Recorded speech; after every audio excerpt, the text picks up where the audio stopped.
What if I told you that nearly every major European monarchy you know today, from Britain to Norway, shares a secret connection? A single, overlooked dynasty has quietly woven its influence through centuries of royal bloodlines, shaping nations in ways you'd never imagine. Discover the subtle power behind Europe's modern crowns. Imagine a modest duchy nestled in the far north of Europe, a land of icy seas, shifting borders, and royal claimants. Within this seemingly unlikely terrain, a dynastic gambit was played, one that shifted power, forged alliances, and wove a small house into the fabric of royal Europe. This is the story of the House of Glücksburg, how a lesser branch of a regional ducal family rose from obscurity to kingship, and through deft strategic marriages became the dynastic godfather of modern Europe. The tale begins more humbly than one might expect, with the origins of the duchy that bore the name Glucksberg.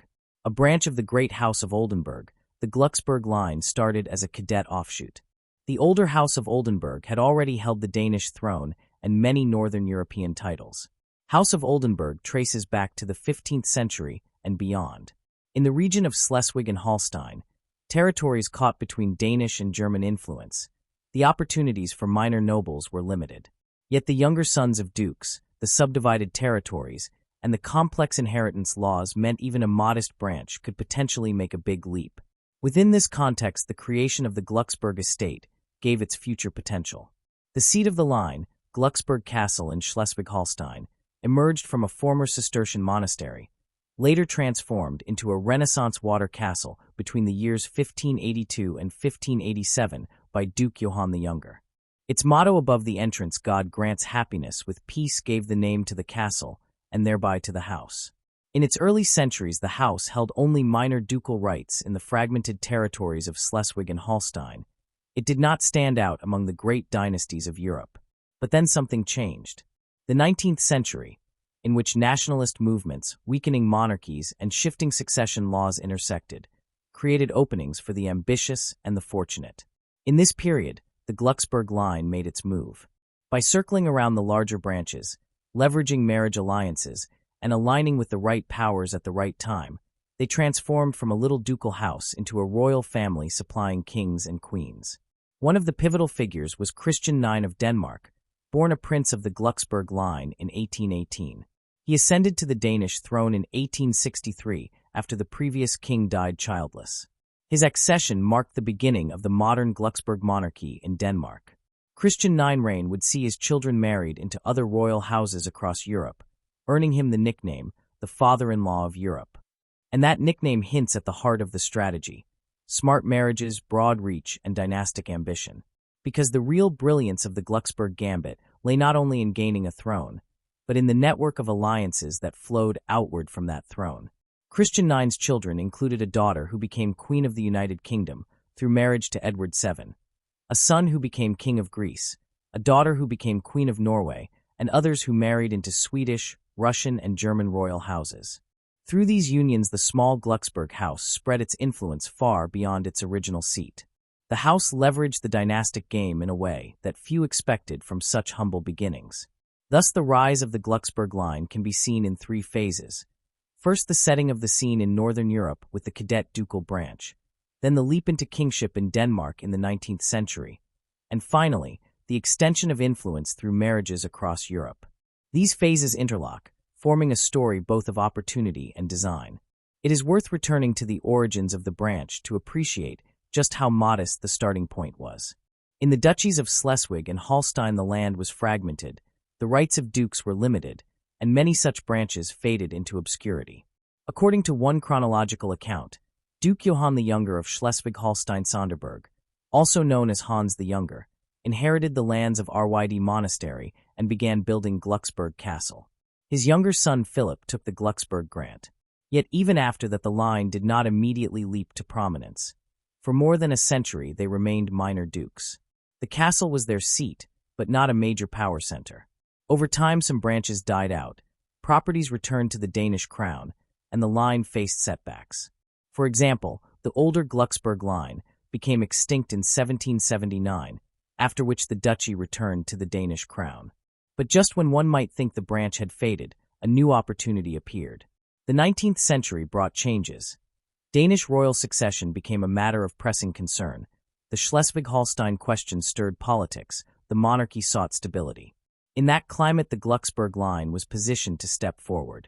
According to the castle's official history, when King Frederick VII of Denmark died on 15 November 1863 without legitimate heirs, Prince Christian of Glucksburg was called on and made king. His elevation was no accident. It came after negotiation, arrangement, and acceptance by the great powers. It was a moment in which the branch jumped from relative obscurity into the limelight. Once Christian IX became king, the network of alliances unrolled. His children were married with purpose. They were placed into other royal families, so as to create ties that would fortify the Danish monarchy and expand the influence of the Glücksburg house. One daughter, Alexandra, became Queen of the United Kingdom by marrying Edward VII. Another son, George, became King of Greece under the name George I. Another daughter, Dagmar, Maria Fyodorovna, married the future Tsar Alexander III of Russia. Yet another daughter, Thyra, married the Crown Prince of Hanover.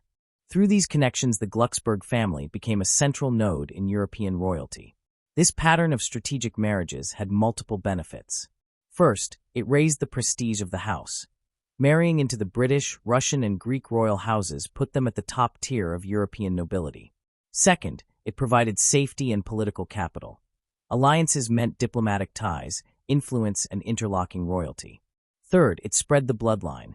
The children, grandchildren, and great-grandchildren of Christian IX sit on thrones, or once sat on them in Denmark, Norway, Greece, Spain, and the United Kingdom. The web of relationships meant that the Glücksburg name, or at least its genetic lineage, touched almost every major royal line in Europe. One might call this a dynastic strategy, to convert a modest pedigree into a major dynasty by using marriage as the primary tool. The move into a kingship in Denmark was necessary, but not sufficient. Without the rich web of marriages, the house would have remained a Danish curiosity. With the marriages, it became a European anchor. Indeed, historians note that the castle at Glücksburg is often called the cradle of European royal houses because of how its residents, members of the Glücksburg family, came to rule far beyond their original domain. It is worth noting that while the house's origins were German-Danish, its reach extended into Greece and Norway and beyond.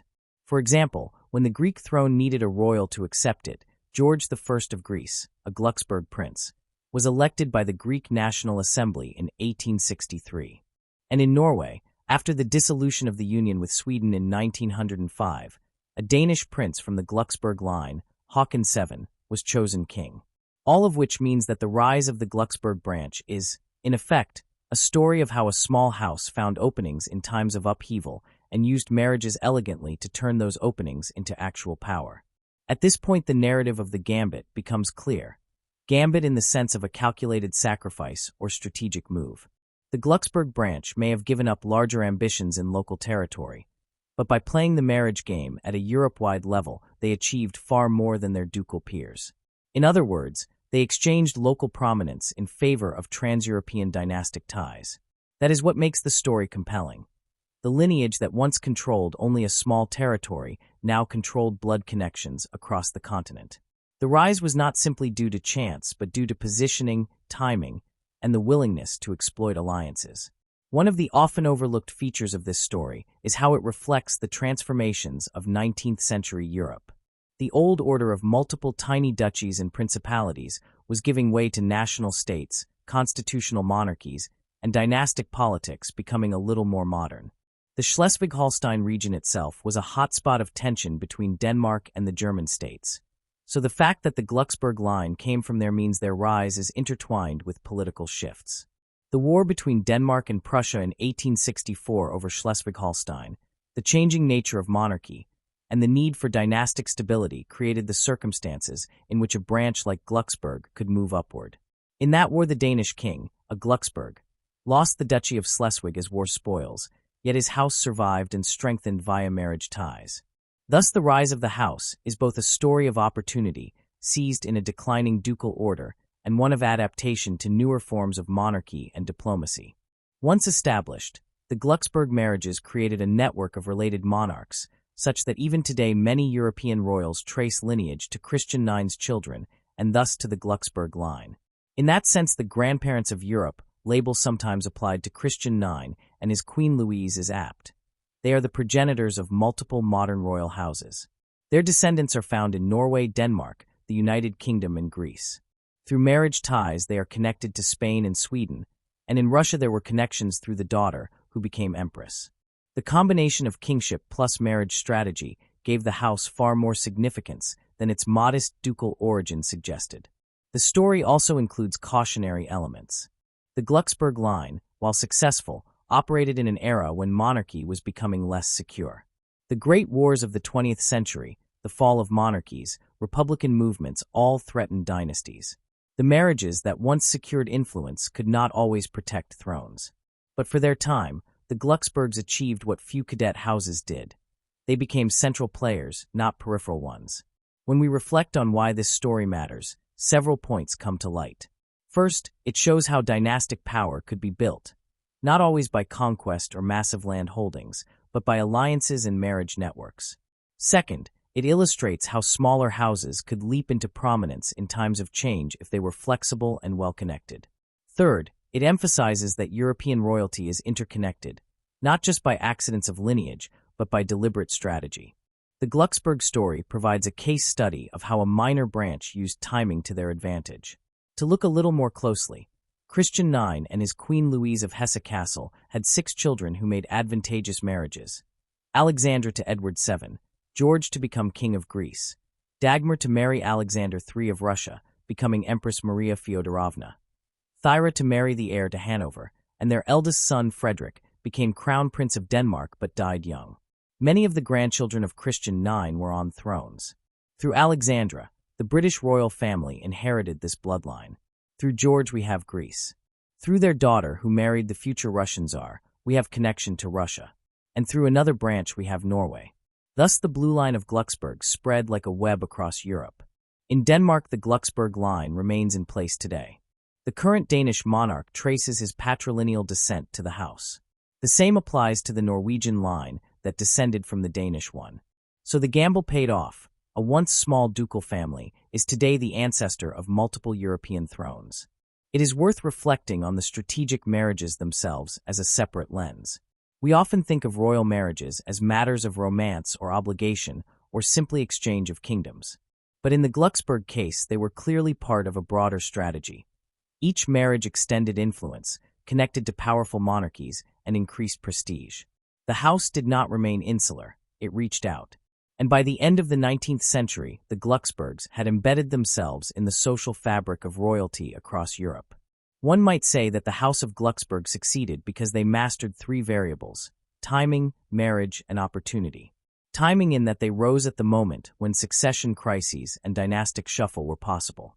Marriage in that they made alliances with powerful houses. Opportunity in that they had the flexibility to adapt from a ducal model to a royal model, shifting their base from local tycoon to international player.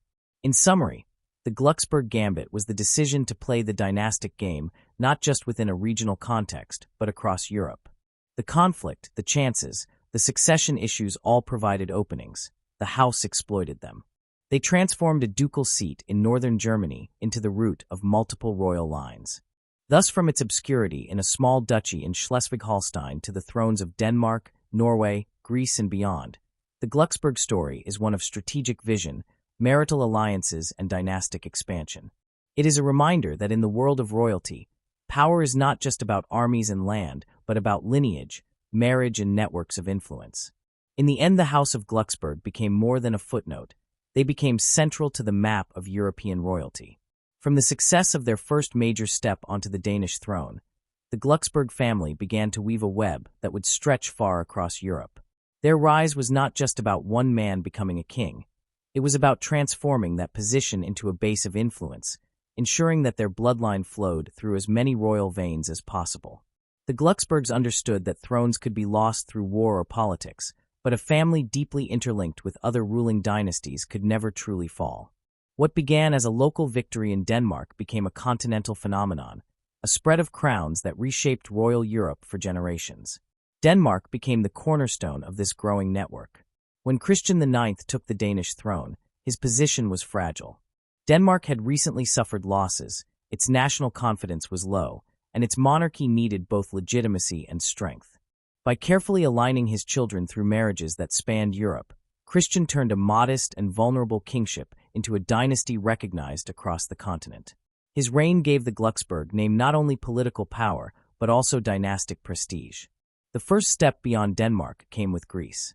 The Greek people, after removing their previous king, needed a new monarch who could unite the country and gain international acceptance.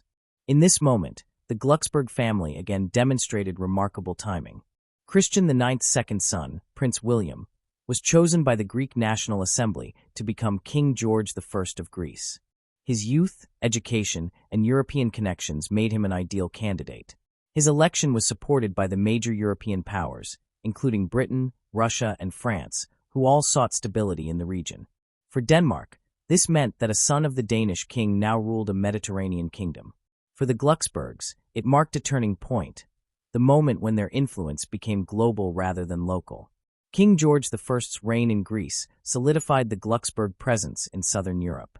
He arrived in Athens with Danish advisors, but quickly adapted to Greek customs and politics. His reign was long and transformative, helping modernize Greece and strengthen its institutions. The symbolism was powerful. A prince from a small duchy in the north had become the monarch of an ancient land in the south. It showed that the Glucksburgs were adaptable, skilled at crossing cultural and national divides, and capable of ruling with legitimacy in diverse contexts. George married Grand Duchess Olga Konstantinova of Russia, thus tying the Greek and Russian royal families. This marriage again displayed the Glucksburg method. Each union built another bridge, each connection tightened the web. Meanwhile, Denmark itself continued to serve as the family's heart. Christian IX's daughter Alexandra married the future King Edward VII of Britain. This match connected the Glucksburgs directly to the British crown, one of the most powerful in the world. Alexandra's popularity in Britain enhanced the family's reputation. She became a beloved queen consort, admired for her charm, beauty, and sense of duty. Through her, the Glucksburg bloodline entered the lineage of the current British royal family. This link to Britain would later play an important role in maintaining diplomatic goodwill among the European monarchies during periods of tension. The next major expansion came with Norway. The story of Norway's Glucksburg line is particularly interesting because it was born out of national transformation. When Norway ended its union with Sweden at the beginning of the 20th century, it sought a king who could unify the nation while remaining acceptable to Europe's royal network. The Norwegian parliament looked toward Denmark, where the Glucksburg family had established itself as a respected royal house. They invited Prince Karl of Denmark, a grandson of Christian IX, to become the new king of Norway. At first, Prince Karl was uncertain. He wanted to be chosen not merely by foreign diplomats, but by the Norwegian people themselves. After consultation and a national referendum, he accepted the throne, taking the name Håkon VII. His wife, Princess Maud, was a daughter of King Edward VII of Britain, further linking the Glucksburgs to the British royal family. This marriage represented the culmination of decades of careful alliances.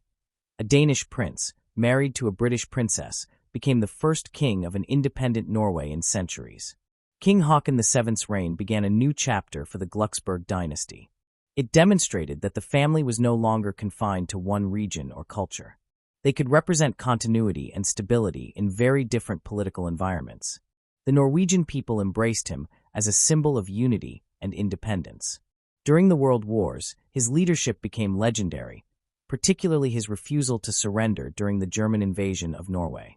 His courage and integrity made the Glücksburg name synonymous with resilience and moral strength.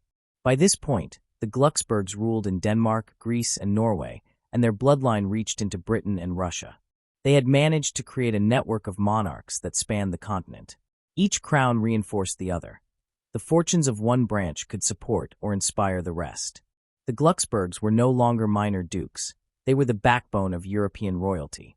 Their influence extended subtly beyond these direct thrones.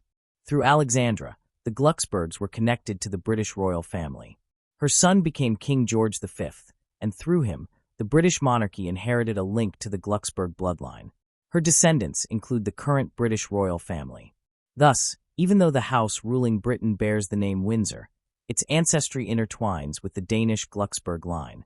The political significance of this connection was not lost at the time. It reinforced bonds between the United Kingdom and Denmark, and by extension, between the northern and western monarchies of Europe. In Spain, the connection was more distant, but still notable. The Greek Glucksburg line intertwined with the Spanish royal family through marriage. King Constantine II of Greece married Princess Amory of Denmark, another Glucksburg descendant, and their family became related by marriage to the Spanish Bourbons. Their daughter, Princess Alexia of Greece, was a cousin to King Felipe VI of Spain. Through these marriages, the Glucksburgs once again positioned themselves within the core of European royalty. Even where they did not directly hold a throne, they were part of the genetic and diplomatic fabric that united monarchies across borders. The interconnection of these families created what historians sometimes call the royal web. It was a network of alliances built not by conquest, but by careful marriage and kinship. The Glucksburgs excelled at this because they understood the long-term value of personal relationships between monarchs. In an age when diplomacy often depended on family ties, this web acted as a stabilizing force. When crises emerged, shared ancestry often opened doors that might otherwise have remained closed. The web also had cultural effects. The various Glucksburg monarchs carried their sense of duty, their mannerisms, and even their Danish customs into the courts of Europe. Alexandra introduced certain Danish traditions to the British royal household. King George I of Greece brought Northern European administrative practices to Athens. King Haakon VII shaped the Norwegian monarchy into a more modern and accessible institution. In each case, they adapted to local culture while maintaining a common heritage. This shared identity helped preserve continuity between distant nations. Still, not all outcomes were positive. The Glucksburg web sometimes complicated politics. During the World Wars, for example, the fact that many European monarchs were related did not prevent conflict between their countries. Family bonds were strong, but national interests often outweighed personal affection. Yet the network endured even after many monarchies fell. Russia's royal family perished in revolution, Greece's monarchy was abolished and later restored, and the British and Scandinavian monarchies evolved into constitutional forms. Through every shift, the Glucksburg bloodline survived. By the middle of the 20th century, the Glucksburgs had become a living reminder of Europe's intertwined history. In Denmark, King Frederick IX and later Queen Margrethe II carried forward the family's tradition of dignity and service. In Norway, the line continued through King Olav V and his son King Harald V, both of whom maintained the monarchy's relevance in a modern democratic state. The Greek branch faced more turbulence, with King Constantine II's reign ending in exile, but the family's legacy remained significant in Greek history and in the broader context of European royalty. The survival of the Glucksburgs across such different political systems and eras speaks to their adaptability. They understood how to balance tradition with change. Unlike some older royal houses that fell because they could not adjust to modern expectations, the Glucksburgs redefined monarchy for each age. In Denmark and Norway, they accepted constitutional limits and embraced their roles as national symbols rather than absolute rulers. In doing so, they preserved their crowns and maintained popular respect. The British and Spanish links, though more distant, continued to reinforce the family's prestige. The current generation of European royals still reflects the Glucksburg legacy. The Danish and Norwegian monarchs are direct descendants of Christian IX. The British king traces part of his ancestry through Alexandra. The Greek royal family, though without a throne, remains connected by blood to all of them. Across Europe, the same family that once lived in a quiet castle in Schleswig-Holstein has left its mark on nearly every royal lineage. The story of the Glucksburgs demonstrates how a family can use strategy, patience, and adaptability to transform its destiny. Their success was not accidental. It came from understanding the value of alliances, from marrying wisely, and from adapting to the political tides of each century. Their rise from ducal obscurity to royal prominence is one of the most remarkable transformations in European history. The Danish base gave them legitimacy. The Greek branch expanded their reach. The Norwegian crown confirmed their ability to lead new nations. The British and Spanish connections spread their influence even further. This expansion was not about greed or conquest. It was about continuity and presence. By ensuring that their descendants occupied key positions in multiple countries, the Glucksburgs guaranteed that their name would never vanish from history. Even today, the network they created continues to bind Europe's monarchies together in subtle ways.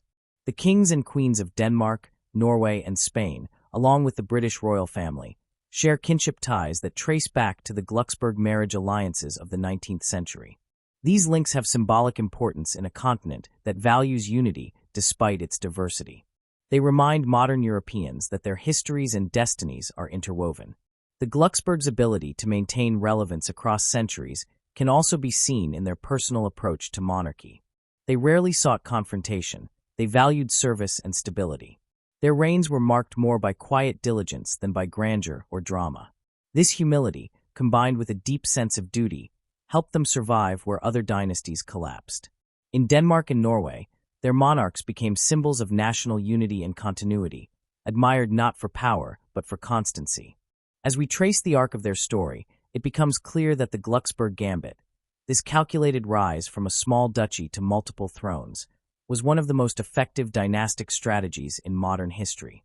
The spread of crowns that followed transformed the European political landscape. The family's web of marriages created a network that shaped diplomacy, culture, and even public identity across the continent. The Glucksburgs turned personal relationships into tools of statecraft and built a dynasty whose influence still lingers today. From the quiet waters surrounding Glucksburg Castle to the palaces of Copenhagen, Athens, Oslo, London, and Madrid, their legacy is visible. The names of their descendants fill the pages of royal history, linking north and south, old and new, tradition and progress. The Glucksburgs proved that power could be multiplied not through conquest, but through connection, and that a forgotten duchy could, through patience and planning, leave an indelible mark on the history of Europe. Their story is a testament to the enduring strength of vision and unity. From Denmark to Greece, from Norway to Britain and Spain, the Glucksburg bloodline continues to serve as a thread binding Europe's monarchies together. The rise of this once obscure house shows how adaptability, respect for heritage, and strategic foresight can turn a small beginning into a grand and lasting legacy, a web of crowns that still glitters across Europe's royal landscape. The story of the Glucksburgs, from their rise out of obscurity to their spread across Europe's royal houses, naturally leads to the question of how they managed to endure when so many monarchies collapsed around them. The 19th century had been the age of expansion for the family, but the 20th century would test their resilience in ways that no previous era had. War, revolution, and the modernization of society forced even the most established thrones to change or fall. For the Glucksburgs, survival would depend not on further expansion but on adaptation, on understanding that power in a modern world had to be expressed through service, symbolism, and unity rather than through absolute authority. Their success in navigating this transformation ensured that the name Glucksburg would remain part of Europe's living history rather than its ruins. When the world was thrown into the chaos of the First Great War, the Glucksburg monarchs faced both personal and political crises. Family ties that had once united the European royal houses now placed them on opposing sides.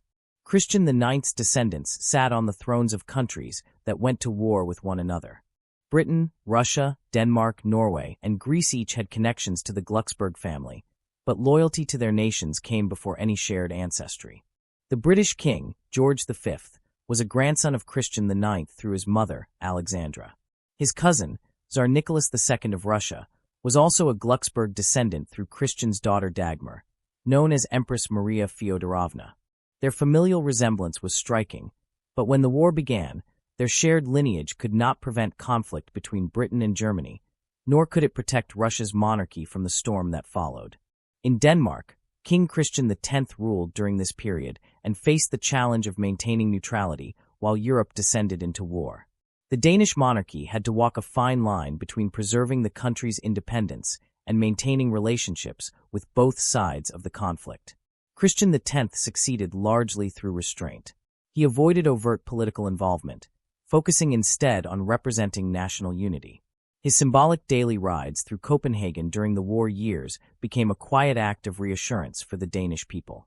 The king's courage and calm demeanor gave the monarchy a sense of stability that was rare at the time. The First World War ended with the fall of several monarchies, among them the Russian Empire, whose connection to the Glucksburgs was tragically severed by the revolution.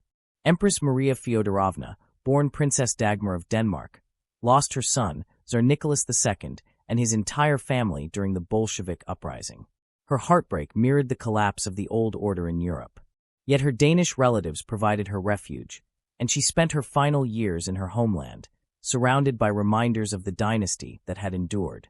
Her life reflected the dual nature of the Glücksburg legacy, its reach across borders and its vulnerability to forces beyond royal control. While the Russian branch was extinguished, the other Glücksburg monarchies survived. In Greece, King Constantine I faced his own turmoil. His pro-German sympathies during the war led to conflict with pro-Allied factions in his own country. He was forced to abdicate, returned briefly, and was again dethroned. His experience revealed the difficulty of ruling in a time when monarchs could no longer depend solely on family connections or divine right. Popular opinion and political alignment mattered more than ever. The Glucksbergs were learning, sometimes painfully, that monarchy in the modern age would require a new form of legitimacy, one rooted in service and symbolism rather than command. The Second World War brought even greater trials. By then, the Glucksbergs ruled in Denmark, Norway, and Greece, while maintaining deep family links to Britain. The invasion of Scandinavia by Nazi Germany tested their integrity and courage. In Denmark, King Christian X again became a national figure of quiet defiance. Although his government was forced to cooperate with German occupiers to avoid destruction, the king never bowed to them personally. His daily rides through Copenhagen continued even under occupation, and his presence was interpreted by the people as a reminder that Denmark still had its dignity and its king.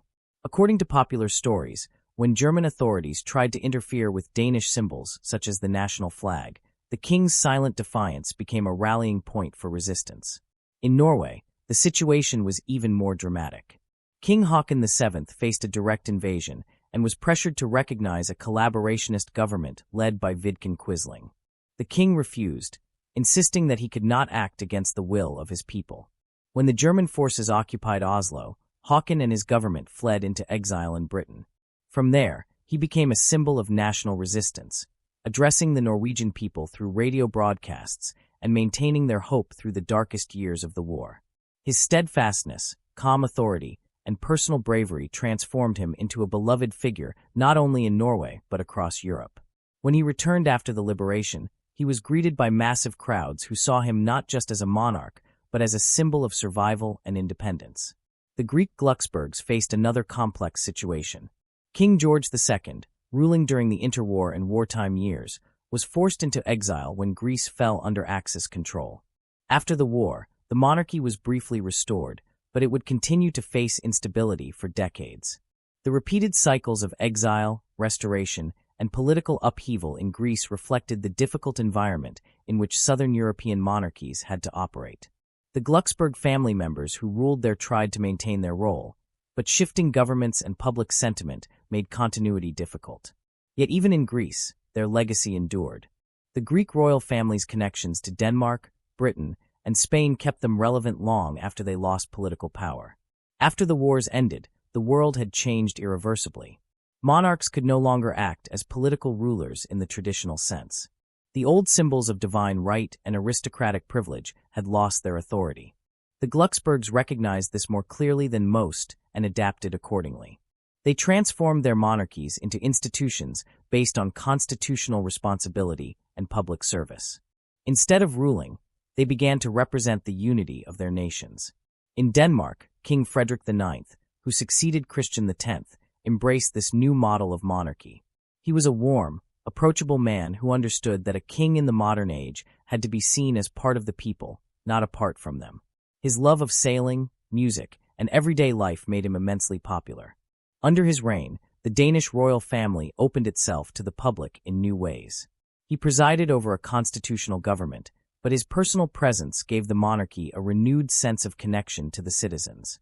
When Queen Margrethe II succeeded him, she continued this transformation.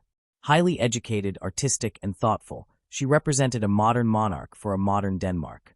Her reign blended tradition with contemporary relevance. She engaged with the arts, took part in academic discussions, and maintained a strong sense of national identity. By focusing on cultural and symbolic roles rather than political authority, she ensured that the Danish monarchy remained both respected and loved. The Glucksburg adaptability was again evident. The same family that had once ruled through dynastic alliances now maintained influence through personal credibility and service. In Norway, King Haakon VII's legacy was continued by his son King Olav V and later by his grandson King Harald V. Both men understood that the strength of the monarchy lay in its moral authority and its closeness to the people. King Olav was famously known as the people's king. During a fuel shortage, he chose to use public transport rather than his private car, an act that captured the spirit of humility and solidarity. His son Harald has followed the same path, emphasizing unity, compassion, and inclusion in a country known for its democratic values. The Norwegian Glucksburgs turned monarchy into an institution that mirrors the nation's egalitarian spirit. Greece, though it eventually became a republic, still reflects the lasting presence of the Glücksburg legacy.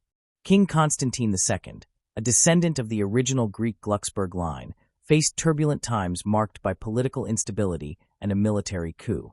His attempt to restore democratic order failed, and he went into exile. However, his personal dignity in exile and the continued involvement of his family in charitable and cultural activities kept their name respected. His sister, Queen Sofia of Spain, became consort to King Juan Carlos I, linking the Glücksburgs directly to the Spanish monarchy. Through her, the family maintained influence in southern Europe, demonstrating again how far their web extended. The British link continued to carry importance as well. Queen Alexandra's legacy lived on through her descendants in the House of Windsor. The British monarchy, though officially under a different name, shared ancestral ties with the Glücksburgs and reflected similar adaptations. Queen Elizabeth II, a great-granddaughter of Christian IX, exemplified the same blend of continuity, service, and restraint that had sustained her Danish relatives. Her long reign reinforced the idea that monarchy could remain relevant by focusing on duty and example rather than power. The success of the Glücksburg family in the modern world is tied closely to their personalities as much as to their politics.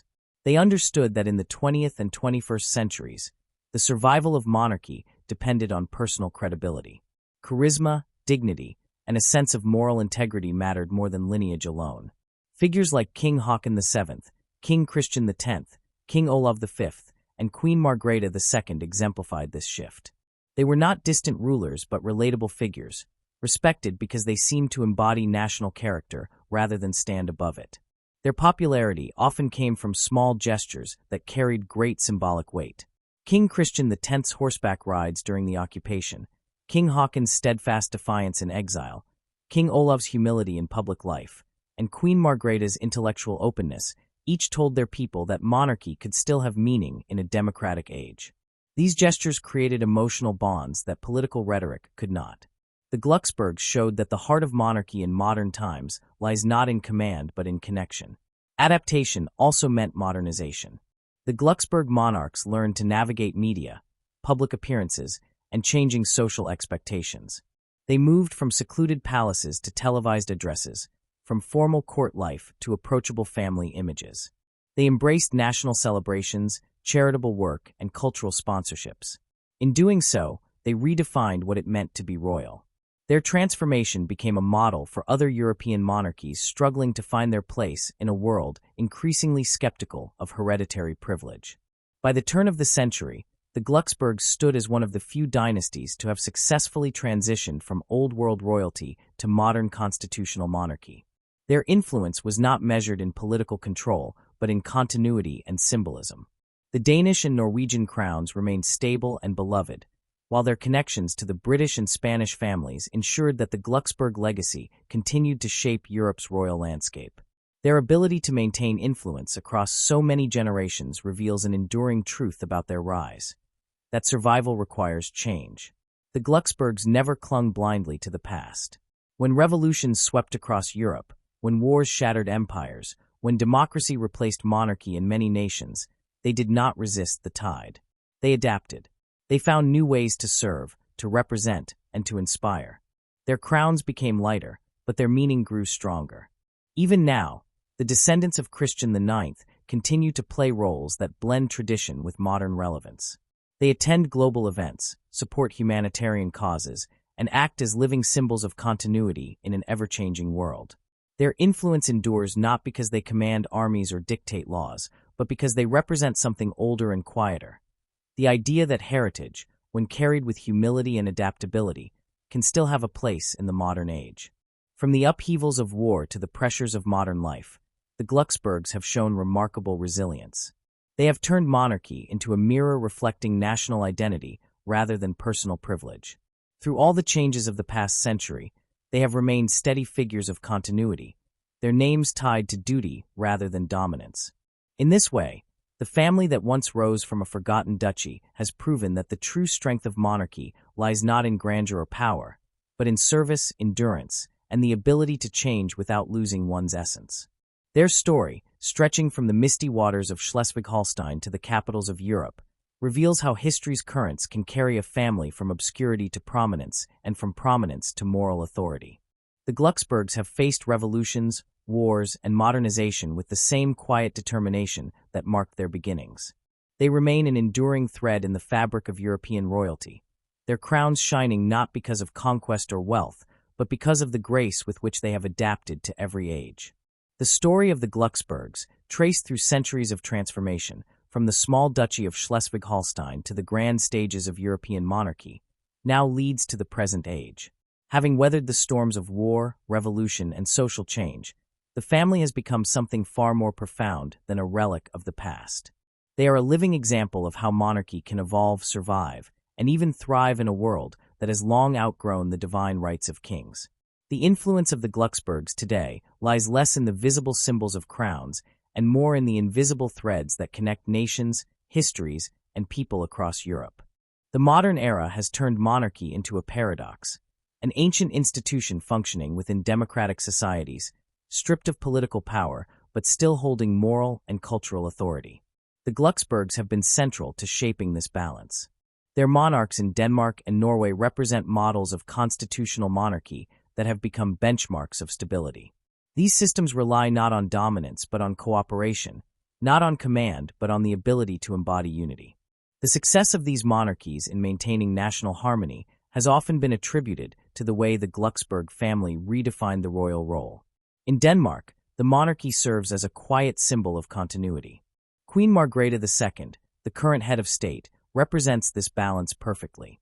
Her reign, which began in the early 70s, has transformed the Danish crown into one of the most respected in Europe. She does not rule in the old sense but guides through influence, presence, and symbolism. Her authority is moral, not political. It rests on the trust and affection of the people rather than on legislation or control.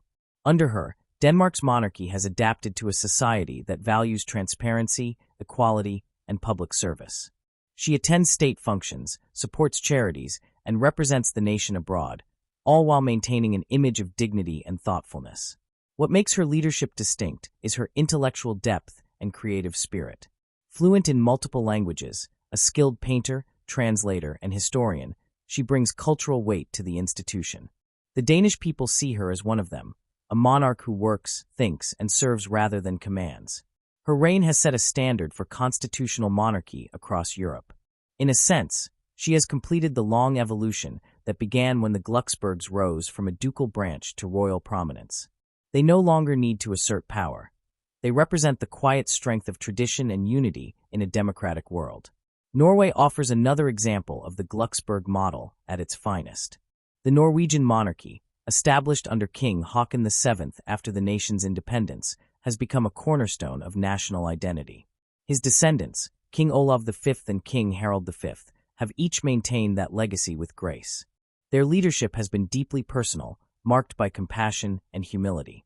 King Olav was remembered for traveling by public tram during a fuel shortage, a simple act that spoke volumes about his solidarity with ordinary citizens.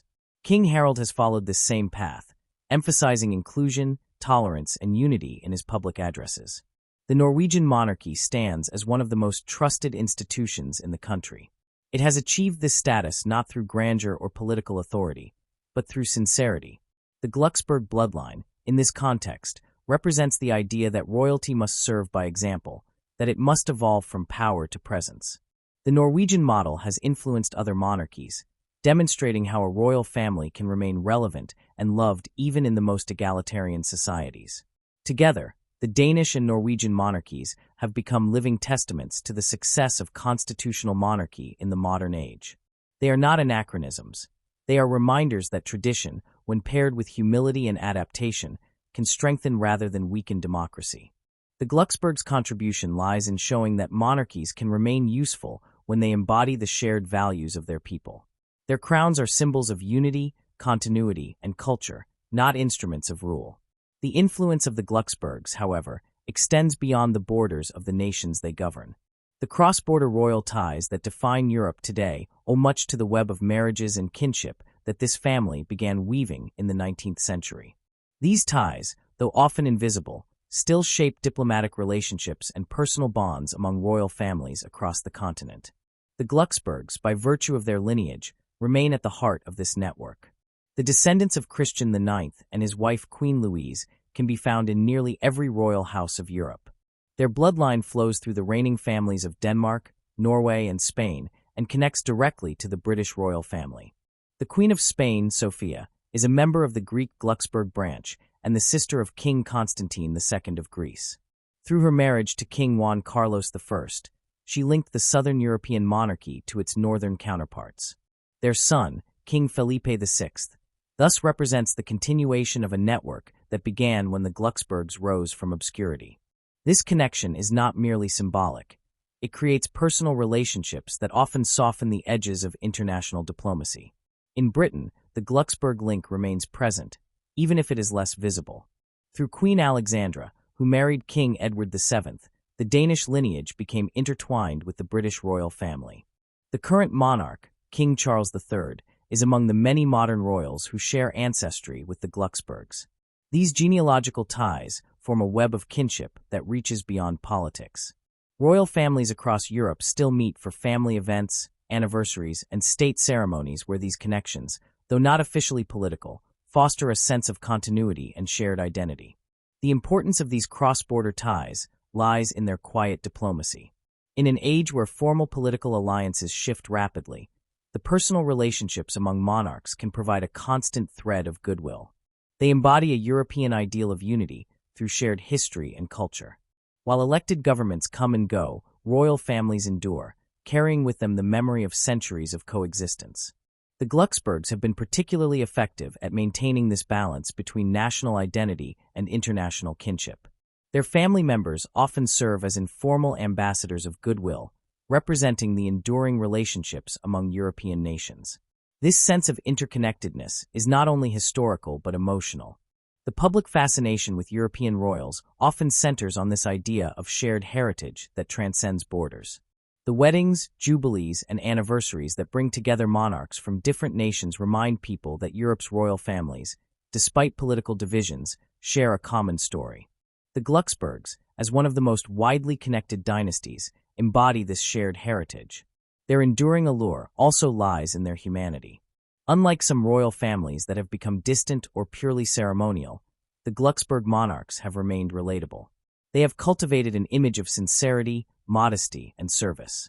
Queen Margrethe of Denmark, for example, is admired not only for her artistic pursuits, but also for her unpretentious manner. She is often seen at public events with minimal formality, speaking directly to citizens.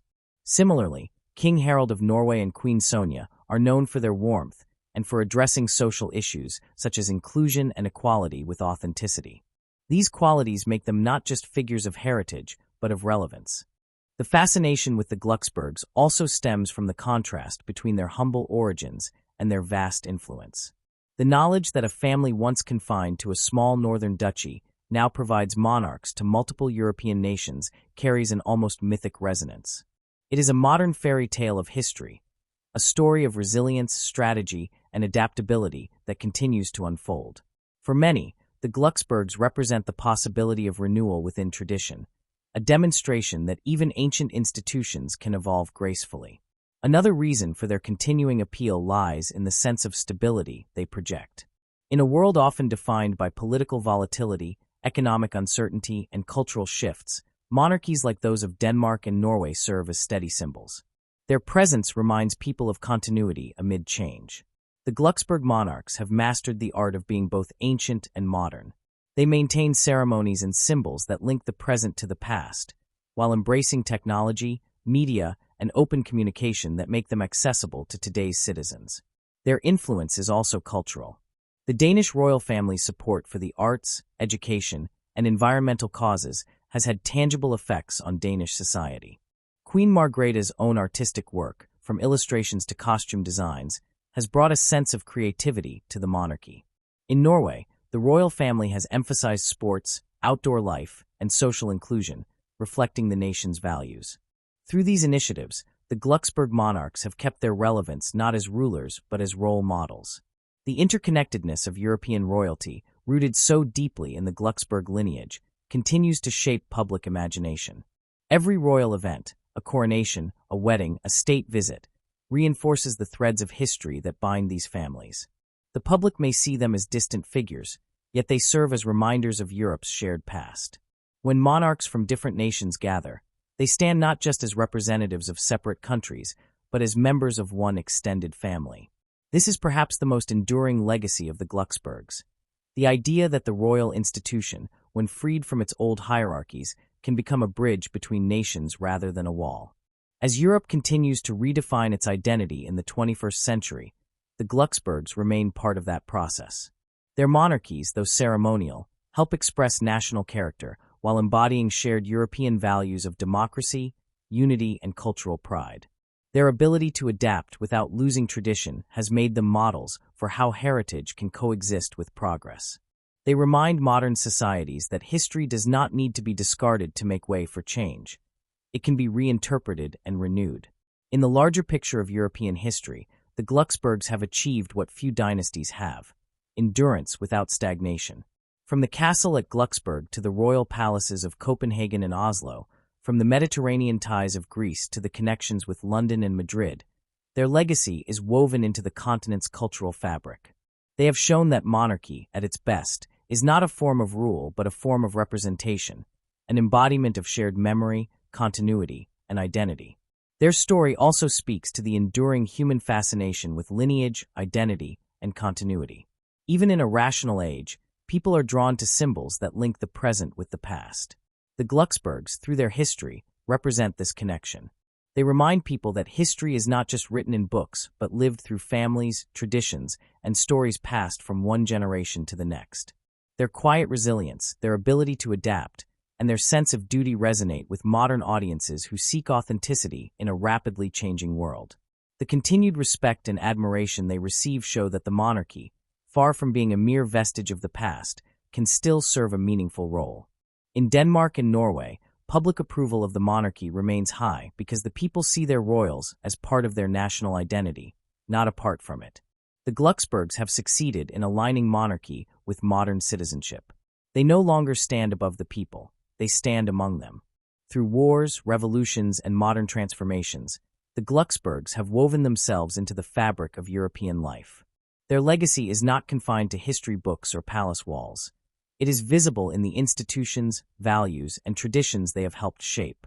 They are living symbols of how history can evolve gracefully, how power can give way to service, and how heritage can remain alive through renewal.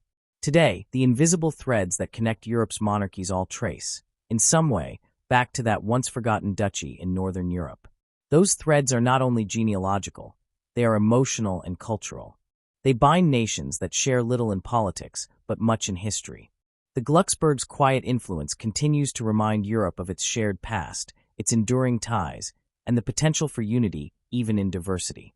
From the days of Christian IX to the reigns of Queen Margrethe II and King Harold V, the Glucksburg family has carried the idea of monarchy from its medieval origins into the heart of the modern world. They have done so not through conquest or power, but through understanding, adaptability, and an unwavering sense of duty. Their crowns, though lighter now than in centuries past, shine brighter for it, symbols of endurance, connection, and the quiet strength of continuity. The Glucksburg legacy endures because it reflects something universal: the capacity for renewal, the strength found in service, and the beauty of heritage that refuses to fade. Across the continent, in the flags, ceremonies, and faces of modern monarchs, that legacy lives on, an invisible yet unbreakable thread linking Europe's past to its present, and its present to the promise of its future. The story of the Glücksburg dynasty has carried itself across centuries through a delicate balance of heritage and change. As the family continues into the modern age, its presence is no longer just a matter of history, but of evolution. The same traits that lifted them from obscurity now guide them through an age that questions the very purpose of monarchy. Their crowns no longer rest on the power to rule, but on the ability to represent, to connect, and to endure. From the castles of Denmark and the palaces of Norway to the quiet legacies that run through Britain, Spain, and beyond, the Glucksburg family stands as one of the most enduring dynasties in the modern world. As the 21st century deepens, the transition of generations within the family marks a new phase in their long narrative. In Denmark, the shift from Queen Margrethe II to her eldest son, Crown Prince Frederik, represents a handover not only of title but of approach. Frederik has long been seen as a figure who bridges tradition and modernity with ease. His upbringing within a monarchy deeply respected yet open to reform has prepared him for a role that demands both reverence and reinvention. Educated abroad and well-traveled, he embodies the international sensibility that defines the modern European monarch. His marriage to Crown Princess Mary, an Australian by birth, has symbolized the inclusive spirit of the new era. The Danish royal family, under their influence, has remained deeply connected to the people. The younger generation has made it clear that their approach to monarchy is grounded in accessibility and service rather than ceremony and distance. They have brought a relatable energy to an ancient institution, showing that royalty in today's world must listen, engage, and evolve. Crown Princess Mary's focus on social issues such as gender equality, mental health, and community development has added a new dimension to the monarchy's role. The royal couple's 4 children, Prince Christian, Princess Isabella, and the twins Prince Vincent and Princess Josephine, represent the continuation of a lineage that has adapted itself to every era. Prince Christian, who has recently reached adulthood, is expected to carry this evolution forward. His coming of age was celebrated not as a grand display of power, but as a reflection of national pride and unity. The Danish people see in him the image of a modern prince, grounded, educated, and aware of his position in a democratic society. His future, much like that of his ancestors, will depend on his ability to balance respect for tradition with the demands of a rapidly changing world. The weight of his heritage is immense, but the groundwork laid by his parents and grandmother has ensured that the crown he will one day wear is one of trust and service, not dominance. In Norway, a similar generational shift is taking shape. King Harald V and Queen Sonja have guided their monarchy through decades of change with quiet dignity and compassion. Their son, Crown Prince Haakon, and his wife, Crown Princess Mette-Marit, have become the faces of a compassionate and open royal family. Haakon represents the same kind of modern leadership as his Danish cousin Frederik. He has embraced a role that emphasizes empathy and inclusion. His speeches often focus on unity, environmental responsibility, and the importance of compassion in leadership. Mette-Marit, despite initial public skepticism due to her background as a commoner and single mother, has earned widespread admiration for her sincerity, warmth, and commitment to humanitarian causes. Their daughter, Princess Ingrid Alexandra, has already captured public attention as a symbol of the future. She is expected to become Norway's second female monarch, following in the footsteps of Queen Margrethe of Denmark. Raised in a modern household and educated in contemporary values, she represents a generation of royals who understand the importance of authenticity. Her future reign will likely reflect a new kind of monarchy, one that is fully integrated into the life of the people while preserving the symbolism that holds the nation together. This new generation of Glucksburgs stands at a unique crossroads. They inherit crowns that no longer command power, but command meaning. Their challenge lies in maintaining that meaning in a time when tradition can easily feel out of place. In an age defined by technology, social change, and global awareness, monarchs must navigate public expectations that are both demanding and ever-changing. The very relevance of monarchy depends on its ability to resonate with modern citizens who value transparency, inclusivity, and sincerity over pomp and privilege. The Glucksburgs have shown remarkable skill in meeting this challenge. They have embraced a quieter, more human approach to monarchy, one built on communication, empathy, and a willingness to evolve. Their public image is not one of aloofness, but of connection. They attend community events, participate in charity work, and speak openly about social and environmental concerns. This accessibility has become their greatest strength.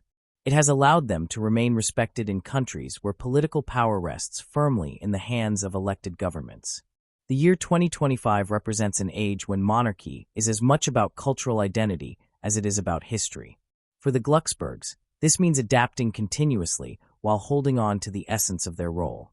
The Danish monarchy, for example, faces the task of maintaining its popularity among a generation that views institutions through the lens of practicality. Yet it continues to do so successfully because it reflects the values of Danish society: equality, modesty, and mutual respect. The same can be said for the Norwegian monarchy, where transparency and sincerity have earned it near universal trust. Contemporary challenges, however, extend beyond popularity. Monarchies must also justify their financial and symbolic relevance. In an age of economic pressure, questions about the cost of maintaining royal households often arise. The Glücksburg monarchies have responded by embracing accountability. They have reduced ceremonial excess, made budgets public, and aligned their activities with national interests. By doing so, they have turned potential criticism into credibility. Their approach has demonstrated that monarchy can coexist with modern values without losing dignity. Globalization also shapes their relevance. Today's royals are not confined within national borders.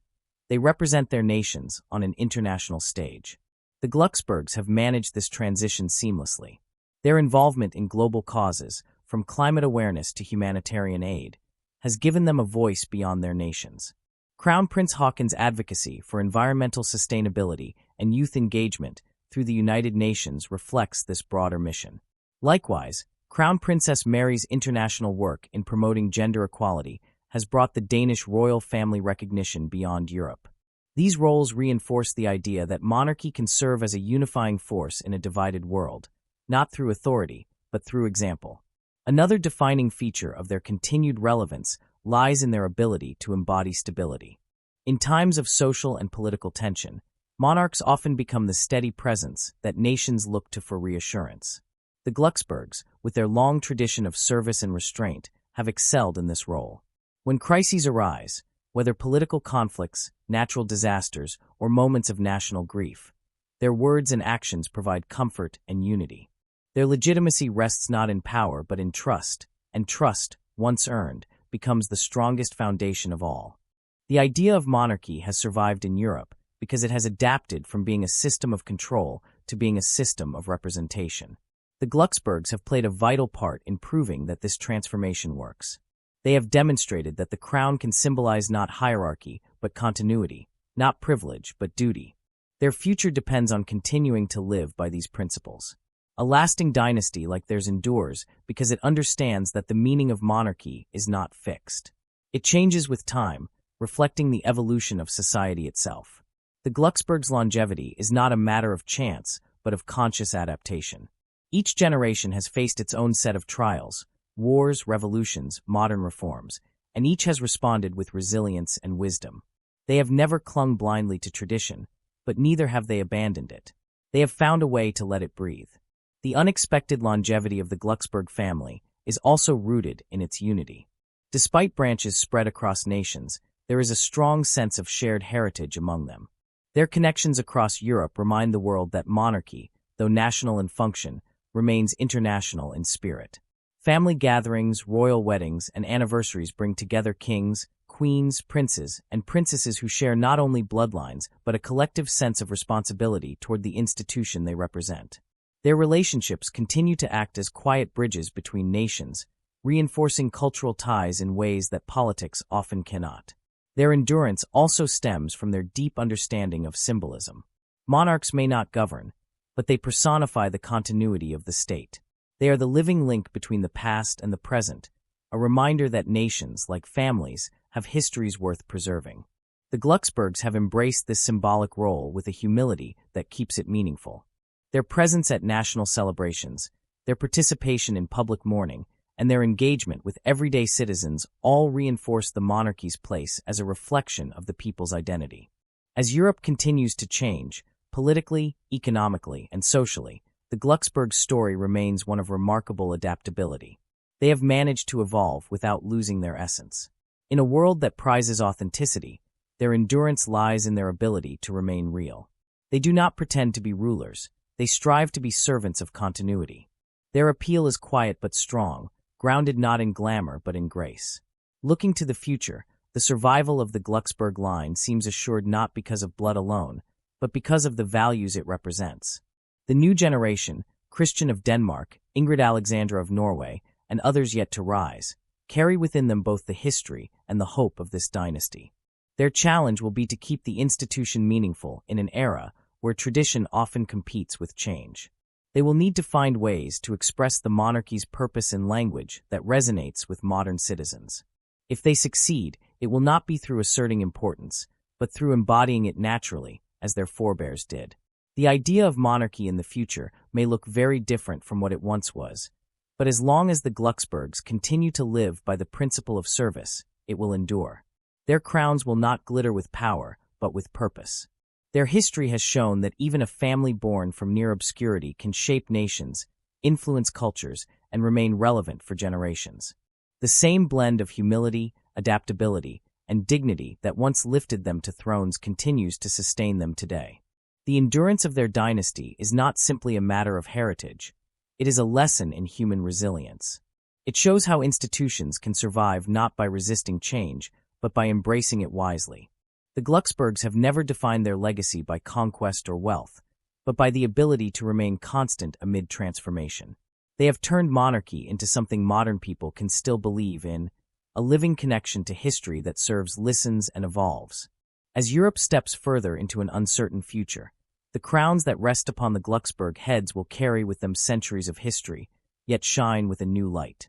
They will symbolize not the authority of one, but the unity of many. The family that began in quiet obscurity has become a cornerstone of continuity in a continent that has known endless change. Their story, now entering another chapter, remains one of the most remarkable in European history. A story not of domination, but of endurance. The future of the Glucksburgs will not be written in grand gestures or political power, but in the steady rhythm of duty, service, and connection. They have shown that monarchy, at its best, is not about ruling but about belonging. And as long as the people of Denmark, Norway, and beyond continue to see themselves reflected in their monarchs, the legacy of the Glucksburgs will endure, quietly, gracefully, and indefinitely.